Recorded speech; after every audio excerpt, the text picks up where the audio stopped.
बिस्मिल्लाहिर्रहमानिर्रहीम। अस्सलाम वालेकुम। आज मैं आपको मसूर की दाल बनाना सिखाऊंगी और यकीनन जब आप इसे बनाएंगे तो आपको बहुत मजेदार लगेगी।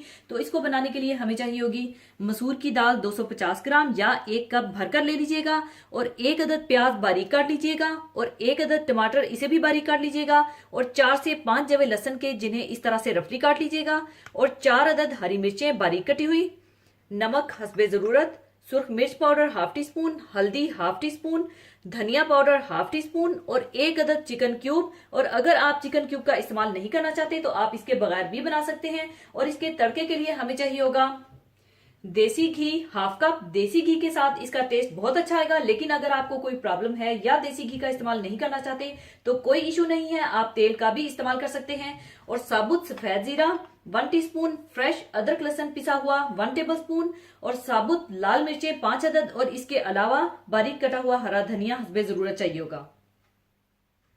सबसे पहले आप 5 कप पानी उबलने के लिए रख दीजिएगा, और मैं इसे प्रेशर कुकर में बनाऊंगी क्योंकि प्रेशर कुकर में दाल अच्छी सी मिक्स हो जाती है और गल जाती है। लेकिन अगर आप खुले मुंह के बर्तन में बनाना चाहें तो आप उसमें बना लीजिएगा, और साथ ही आप दाल को अच्छी तरह से धो लीजिएगा, वॉश कर लीजिएगा। और जैसे ही पानी में बॉयल आ जाए तो आप इसमें दाल डाल दें।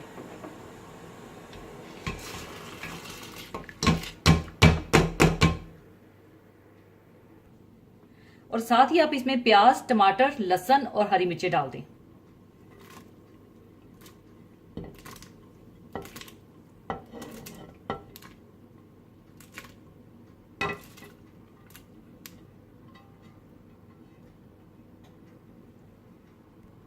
और नमक, सुर्ख मिर्च पाउडर, हल्दी पाउडर, धनिया पाउडर और चिकन क्यूब डालकर अच्छी तरह से मिला लें।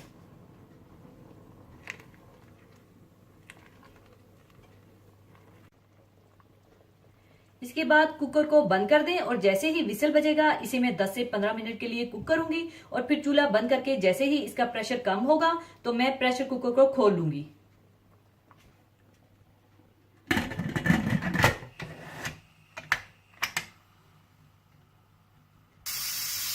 और जब इस तरह से विसल की आवाज आने लगे तो 10 से 15 मिनट के लिए इसे प्रेशर दे दें।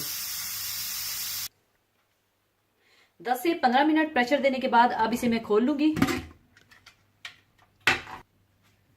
और इसे अच्छी तरह से मिला लीजिए। और आप देख सकते हैं कि दाल बहुत अच्छी सी गल गई है और बहुत अच्छी सी मिक्स हो गई है।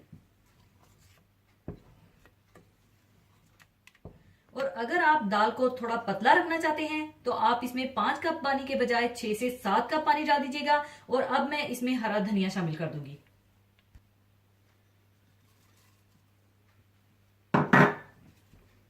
अच्छी तरह से मिला लीजिए।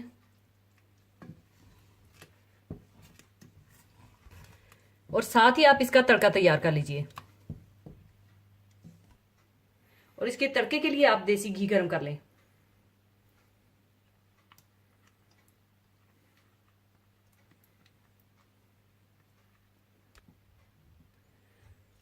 और इसमें आप डाल दें साबुत जीरा और लाल मिर्चें और थोड़ा सा कड़कड़ा लें।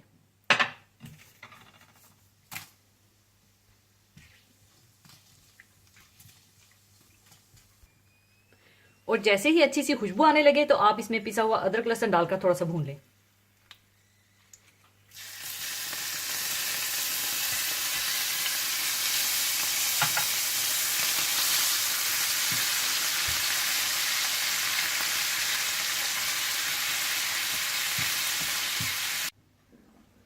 और जैसे ही अदरक लहसुन हल्के से ब्राउन होने लगे तो आप ये तड़का दाल में डाल दें।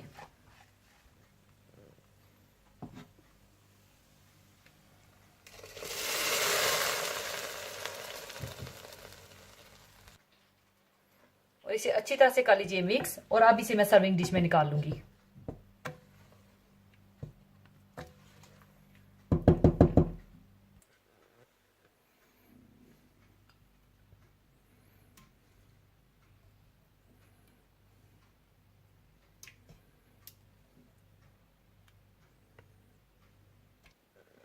ऊपर आप चाहें तो कटा हुआ हरा धनिया डाल दें।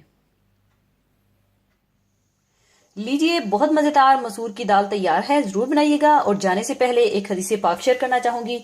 हदीस पाक इस तरह से है। हजरत अबू बकर सिद्दीक रजी अल्लाह ताला अन्हो ने एक दिन फरमाया, लोगो तुम ये आयत पढ़ते हो, ए ईमान वालो तुम अपनी जानों को लाजिम पकड़ो। जब तुम हदायत पर हो तो गुमराह लोग तुम्हें कोई नुकसान नहीं पहुंचा सकेंगे।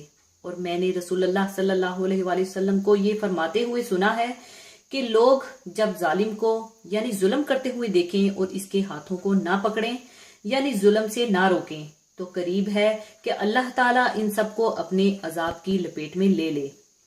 हजरत अबू बकर रजी अल्लाह ताला अन्हो ने इस हदीस मुबारक में कुरान मजीद की सूरह मायदा की आयत नंबर 105 की तिलावत फरमाई और बताया कि तुम लोग इस आयत का मफहूम ये समझते हो कि जब इंसान खुद राह रास्त पर हो तो उसके लिए अमर बिल मारूफ और नही अनिल मुनकर का फरीजा अदा करना जरूरी नहीं है, क्योंकि दूसरों की गुमराही और मासियत से इसे कोई अंदेशा नहीं।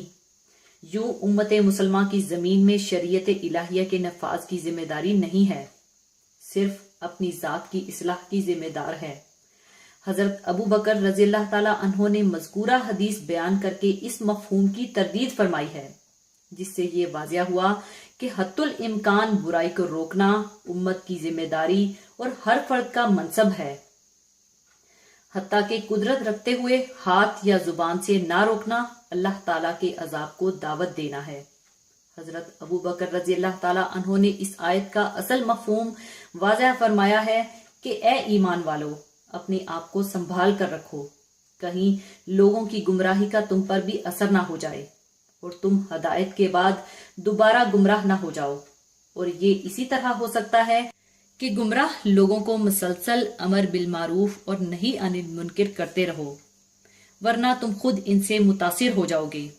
आज भी अक्सर लोगों के जहन में ये शुबा है कि अपनी इस्लाह कर ली जाए तो काफी है, अमर बिल मारूफ नही अनिल मुनकिर जरूरी नहीं है। अगर एक मुसलमान ये फरीजा तर्क कर देगा तो इसका तारक हदायत पर कायम रहने वाला कब होगा? अगर आज हम इसकी जरूरत महसूस नहीं करेंगे तो अलहाद लादीनी और बेहयाई का तूफान पूरी उम्मत को तबाह कर देगा। बनी इसराइल की तारीख गवाह है कि कोई कौम हलाकत से महफूज नहीं रह सकती तावक्तिया के वो खुद भी अमल करे और अपने भाइयों की इस्लाह के लिए भी कोशिश करे। कुरान मजीद और अहादीस मुबारका में जा बजा अमर बिल मारूफ और नही अनिल मुनकर के अहम फरीजे की ताकीद और तलकीन की गई है। इरशादे बारी ताला है कि तुम में से एक ऐसी जमात होनी चाहिए जो भलाई की तरफ बुलाए और नेक कामों का हुक्म दे और बुरे कामों से रोके, और यही लोग फलाह नजात पाने वाले हैं। यानी निजात और फलाह का दारोमदार ही इस बुनियाद पर है कि नेकी की दावत देना और बुराई से रोकना। आज के दौर में अमर बिल मारूफ का काम तेज मवासलात की वजह से और ज्यादा आसान और बर्क रफ्तार हो गया है। ये काम अखबारात, रसाइल और इंटरनेट के जरिए से ज्यादा लोगों तक कम से कम वक्त में पहुंचाया जा सकता है। जरूरत सिर्फ इस बात की है कि हम अपने फर्ज को महसूस करें जिसके लिए इस उम्मत की तख्लीक की गई है। अल्लाह ताला हम सबको अमर बिल मारूफ और नही अनिल मुनकर के फर्ज को पूरा करने की तौफीक अता फरमाए, आमीन। इसी के साथ मैं आपसे इजाजत चाहूंगी। अपना बहुत ख्याल रखिएगा, दुआओं में याद रखिएगा। अल्लाह हाफिज।